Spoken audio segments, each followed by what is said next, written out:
모든 사람들이 이윤을 추구하기 위한 목표로만 달리는 건 아님을 좀 설명을 드리고 싶어요. 또 개인뿐만 아니라 기업도 좋은 가치를 실현하기 위해서 나름의 활동, 또 나름의 최선을 다하고 있는 것이 현실입니다.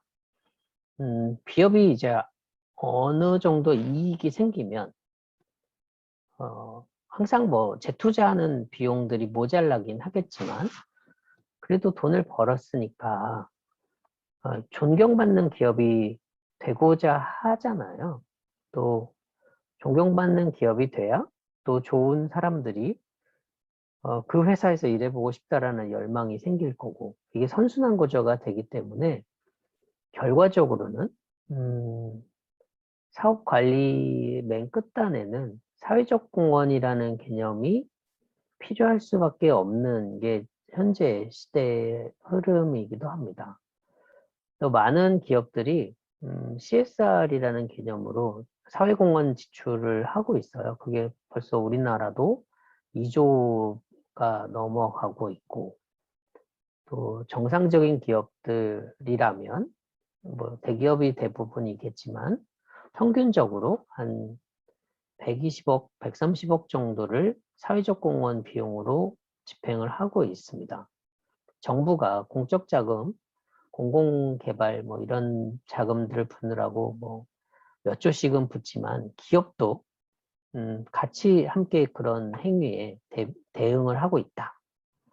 또 전체 매출 중에 뭐 아직은 큰 돈은 아니지만 한 0.1%? 아직 지금은 미약한 수준이지만 조금씩 증액을 하고 있고 저 0.16%라는 게 너무 미하지 않나요? 라고 하실 수 있지만 기업 입장에서 보면 기업이 연간 순이 열심히 일해갖고 순수하게 돈 다 나가고 남는 돈 그런 비율이 3%? 4%?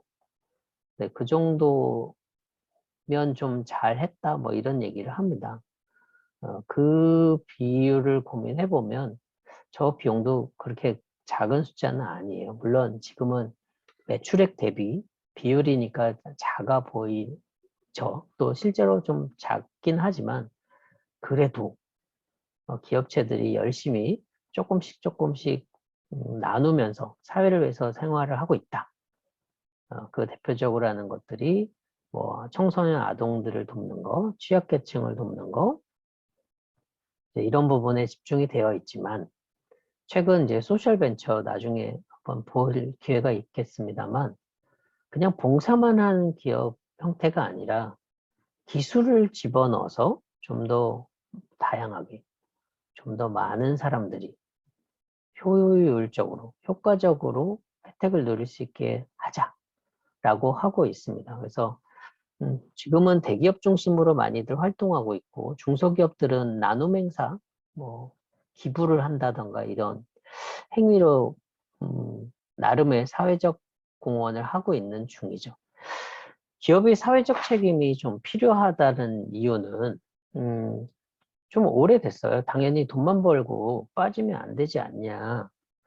기업이 솔선수범해서 지역사회 발전을 위해서 기여를 해야 한다. 이런 얘기를 많이 했던 이유가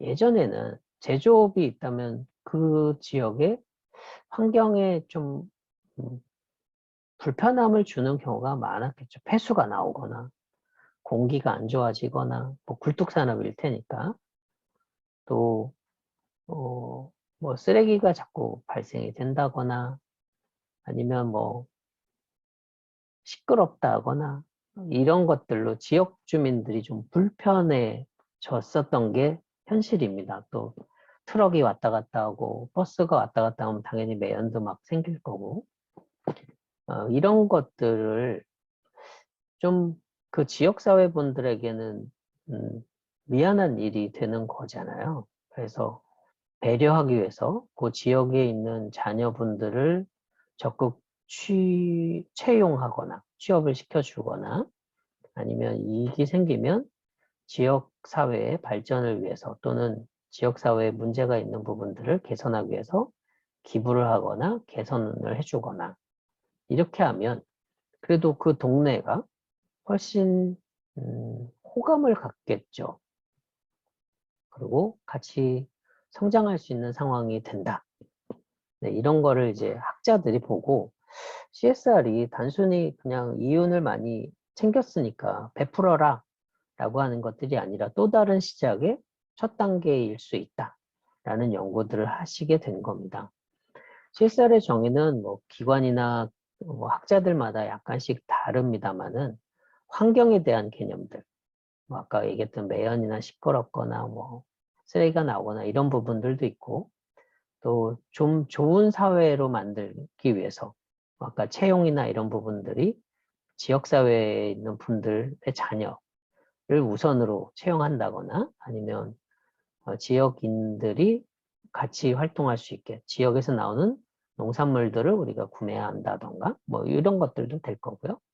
또 경제적 차원에서는 뭐 노인정이나 학교나 이런 것들을 만들어서 사회경제가 조금 더 발전할 수 있게 또 그럼에도 불구하고 수익을 좀 배분하는 공공시설들이 만들어지면 자연스럽게 사회경제부가 좀 축적이 될 수 있을 거예요.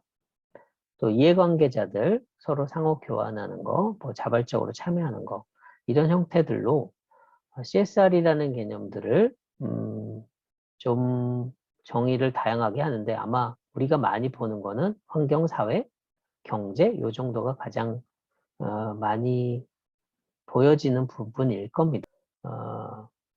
글로벌 앙트러프러너십 모니터라는 프로젝트가 지금 돌아가고 있는 중입니다. 기업가 정신과 국가 경제의 성장 간의 상관관계를 기업가 정신이 있으면 국가 경제가 반영이 된다? 반응이 된다. 국가 경제에 어떤 선한 영향력 또는 부정적 영향력을 미치더라 라는 가설을 계속 비교하고 분석하고 있는 활동입니다. 그래서 어떤 부분들이 성공하거나 좋아지는 부분들을 알게 된다면 그 원인을 알아서 조금 안 되는 국가에 도움을 주자. 이런 맥락으로 국제적 연구가 되고 있는데요. 기본적으로 틀은 조사하는 모형들은 기본 요건, 어떤 기관이 또 어떤 교육을 하고 있는지 또 어떤 환경에서 하고 있는지 그 부분들을 태도가 어떻고 활동이 어떻고 열망, 펜션들이 어떻게 되어 있는지를 보고 사회경제적인 성장이 일어나고 있는지를 보고 있는 것들이 이제 기본적인 연구의 모형 틀입니다. 그래서 지표적으로 살펴보면 기업가라는 사람들이 사회적으로 얼마나 존중 또는 존경받고 있는지 또 사회는 기업가 정신에 대해서 얼마나 긍정적으로 호감을 표하고 있는지 또 그 사회는 인구 통계학적으로 얼마나 많은 또 어떤 성별이 어떤 연령들이 참여하고 있는지 또 자기인식이나 기업가적 활동을 얼마나 하고 있는지 또 그들이 활동하고 있는 생태계는 재무적, 정부적, 그 다음에 교육 환경이 어느 정도 백업이 되고 있는지를 각각 측정해서 지금 보고 있는 기업가 정신이 사회경제, 국제적인 경제에 어떤 영향을 미치느냐를 보고 있는 연구입니다. 이게 되게 좀 재밌는데 첫 번째는 태도는 기회, 18세에서 64세까지 실제 경제활동을 하는 연령층을 대상으로 기회를 얼마나 잘 인식하고 있냐, 또 기술과 지식을 얼마나 가지고 있냐, 또 3년 내에 무언가 해보려고 하는 의지가 있는 사람들이 얼마나 많으냐, 그 다음에 실패에 대한 두려움, 긍정에 대한 마인드가 얼마나 가지고 있느냐, 그리고 직업에 대한 선호도, 그 다음에 언론에서 노출되고 있는 창업과 관련된 기업가 정신과 관련된 주제들이 얼마나 자주 노출이 되느냐, 네, 이런 것들을 측정을 통해 가지고 기업가 태도를 보고 또 활동은 초기 창업 기업의 활동, 그 다음에 중기 활동, 또 사업이 중단되는 상태, 그 다음에 개선 활동, 이런 항목들을 약간 카테고리를 나눠서 각각 체크를 해봅니다. 그러면 이제 활동이 긍정적이냐, 부정적이냐, 아니면 초기에 일어나는 거냐, 안정기에 일어나는 거냐, 라는 것들을 보게 되고, 또 이제 펜션에 대한 부분들을 보기 위해서는, 고성장에 대한, 열망이 얼마나 있는지, 또 상대적으로 기대가 얼마나 빨리 되는지, 5년 내에 고용이 되고 성장하는 것들이 예상이 되냐, 안 된다 그러면 되게 경제가 깜깜한 걸 거고, 뭐 그죠? 2년 만에 성장할 것 같은데요, 뭐 이렇게 보는 데들도 있을 거예요. 이제 사회적인 상황하고 모든 걸 다 보는 거죠. 이렇게 해서 매년 글로벌 국가들의 지금 54개국 정도가 하고 있는 거로 알고 있는데, 50여 개 국가가 매년 동일한 지표로 측정을 합니다. 그래서 같이 공유를 하고 있고, 우리나라는 개발도상국이라는 이미지를 많이 가지고 있지만 사실 우린 고소득 국가로 분류가 되어 있습니다. GEM이라고 하는데 글로벌 기업가 모니터링의 기본적인 틀은 국가 간의 기업 활동 수준이 좀 차이가 있냐를 알고 싶은 거고, 또 기업가 활동 수준이 경제 성장에 영향을 미치냐, 미친다 안 미친다, 뭐 부족하다 적다, 뭐 이런 것들, 또 어떤 요소가 영향을 또 활동을 더 자극하느냐를 알고 싶은 거예요. 그래서 좀 살펴보면 우리나라는 좀 독특한 패턴을 몇 년째 나타내고 있는데, 좀 특이한 걸 좀 보여드리면 35세에서 40세 중년이죠. 그 다음에 55세에서 64세의 부분들이 초기 창업 활동들을 많이 하고 있어요. 뭐 가장 열망이 높은 데니까 당연하지 않나요? 라고 하시겠지만, 다른 국가들 지금 청년들의 비중이 생각보다 높거든요. 그렇지 않나요? 근데 보면 좀 낙후돼 있다라고 생각하는 곳이 청년이 좀 많다, 이런 뉘앙스들도 있었는데, 좀 상황이 다른 게, 우리는 상대적으로 청년이 조금 낮게 돼 있다, 창업 활동들이 좀 적다 라는 인식이 되어서 이 청년들을 위한 청년 지원 창업, 이런 부분에 이제 정부가 우리도 좀 연구를 해야 되겠다, 못 사는 나라들이 주로 그런가 보다라고 했는데 꼭 그렇진 않더라. 만약에 지금 상태에서 우리가 청년과 중년 내 이 격차가 좀 커지는데, 시간이 지나면 이 그래프는 일로 넘어오겠죠. 한 칸씩 옆으로. 그럴 때 중간에 무너짐이 좀 커지는 거죠. 어느 정도는 밸런스를 좀 맞췄어야 하는데 뭐가 이렇게 좀 쏠려 있다라는 개념들 좀 문제인 거고, 또 우리는 장년분들, 은퇴하시는 분들이 창업을 많이 관심을 갖고 있어요. 그 얘기는 베이비부머 세대들이 좀 몰려 있었기 때문입니다. 인도도 마찬가지고요. 이분에 대한 관심들이 있어서 청년과 시니어분에 대한 창업 기회를 만들고 육성하는 부분이 조금 더 대한민국적인 정책의 방향이기도 하고 있고, 지금까지는 이 패턴을 이런 연구를 기초로 해서 좀 자극을 하고 있는 중이에요. 또 전체적으로 여성과 남성의 비율, 참여 비율을 보면 한국은 남성 중심의 창업 비율이 조금 높긴 합니다. 그렇지만 장기적으로 좀 진행이 되면 한 2년 전부터 출생 비율을 보면 여성 비율이 조금씩 많아지고 있어요. 남성 비율이 줄고 있고, 저 패턴은 20년, 30년이 지나면 분명히 뒤집어질 겁니다. 사회인식에 대한 부분들도 좀 특이합니다. 예전에는 한 50% 정도 기업가, 성공한 기업가에 대해서 그래, 그럴 수도 있지, 이 정도였는데, 지금은 이렇게 좀 올라가 있어요. 불과 한 5년 6년 사이에 창업 되게 중요하지, 기업가 되게 중요하지 라고 생각을 하고 있고, 또 창업이라는 그 경력도 기업체들이 되게 중요한 채용 기준으로 보고 있습니다. 그래서 예전에는 뭐 창업하다가 실패한 경험이 있어요. 그럼 그런가 보다. 뭐 이랬지만 요즘은 그래요? 그러면 그 비슷한 일을 하시게 되면 어떤 문제점들이 나타날 거라고 생각합니까? 그러면 경험을 한 거니까 잘 얘기하게 될 거고, 당연히 그 부분은 기업에서는 호감을 갖는 정보가 될 거니까 채용을 하겠죠. 또 기업의 활동들, 창업의 활동들, 그다음에 초기 기업, 전체 중에 기업, 초기 기업들이 얼마나 많이 활동하느냐? 우리나라 지금 순위로 보면 14위 정도로 되게 높아요. 초기 기업들이 많이 늘어나고 있고, 신생 기업들이 많아지는 거죠. 그 얘기는 태어나는 아이들이 많다면 20년 후에는 확실히 뭔가 달라질 거잖아요. 그런 것처럼 우리나라도 이제는 새롭게 변화가 되고 있다.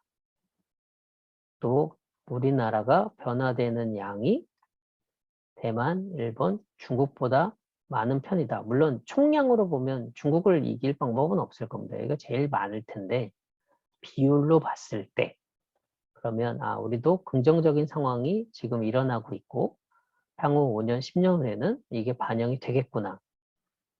긍정이든 부정이든 그런 상황이 있을 거고요.